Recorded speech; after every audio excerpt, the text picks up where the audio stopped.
So, you've poured all this time and energy into building your PHPWeave application. It's working, it's fast, but is it actually secure? That is the million-dollar question we're going to tackle today. We're breaking down exactly how to choose the right Web Application Firewall, or WAF, to protect all your hard work. Here's the game plan. First, we're going to cover the basics. What even is a WAF? Then, we'll dive into the two main security options PHPWeave gives you.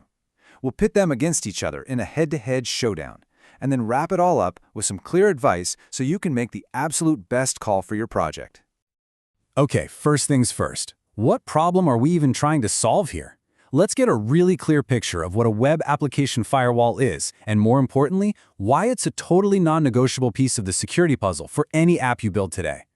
The best way to think about a WAF is like a super smart, super dedicated security guard standing right at the front door of your application. It's not just checking an ID. No, it's inspecting every single person, every single request, figuring out their intentions, and telling anyone who looks even a little bit shady to get lost, long before they ever get a chance to cause trouble inside. And this is basically the most wanted list of what that guard is looking for. We're talking about a whole rogues gallery of nasty web attacks. You've got things like SQL injection, where a hacker tries to fool your database into spilling all its secrets, or cross-site scripting, which can literally take over your users' accounts.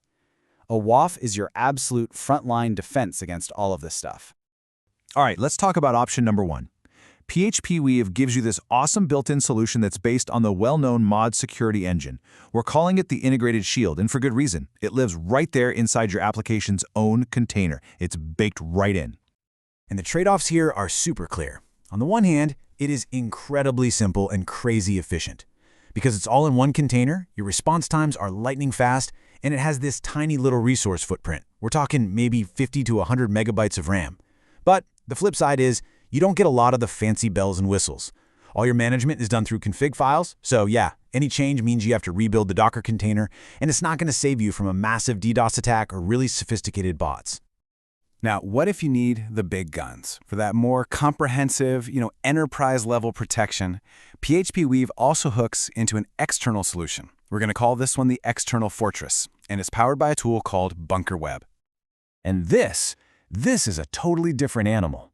It's not just a WAF, it's a whole security suite. It does everything the Integrated Shield does, but then it stacks on all these extra layers of protection.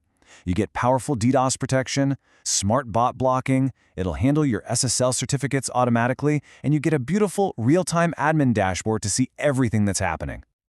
Now, you're probably thinking, okay, all those features have got to slow things down, right? And that's the really amazing part. The performance hit is so small. We're talking an extra 2 to 5 milliseconds of latency per request. For pretty much any application out there, that's a price you won't even notice you're paying for a massive upgrade in security. Okay, so we've met our two contenders. We've got the lightweight, built-in guard on one side and the full-blown external fortress on the other. Let's put them side by side and really dig into the differences. So, when the rubber meets the road, how do they really stack up against each other?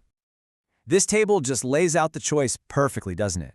The Integrated Shield is all about being lean and mean. One container, barely any RAM, and simple config files. It's perfect for development. The External Fortress, on the other hand, is all about having robust control. It's a more complex setup, yeah, and it needs more resources, but what you get in return is a powerful web dashboard and a whole suite of automated security tools. All right, we've seen the options, we've seen the comparison, now we get to the most important part. Which one is the right choice for your project? Let's walk through how to make that decision. When it comes right down to it, your decision really boils down to this one fundamental trade-off. Are you prioritizing simplicity and keeping things as light as possible, or do you need that comprehensive, manageable external protection with all the bells and whistles? So the Integrated Shield is going to be your best friend in a few key scenarios. If you're just in a development or a testing environment, it's a no-brainer. If you're building a smaller app that isn't dealing with super sensitive data, or if you're on a tight budget where every dollar and every megabyte of RAM counts, this is a fantastic, super efficient choice.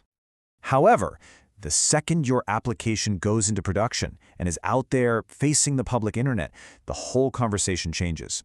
If you are handling sensitive user data, payment information, or anything that requires compliance, or if you're expecting a lot of traffic, the External Fortress becomes the obvious, highly recommended path.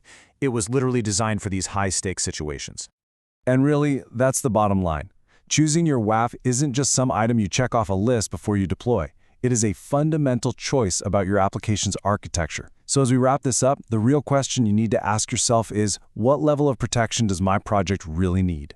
What's guarding your code?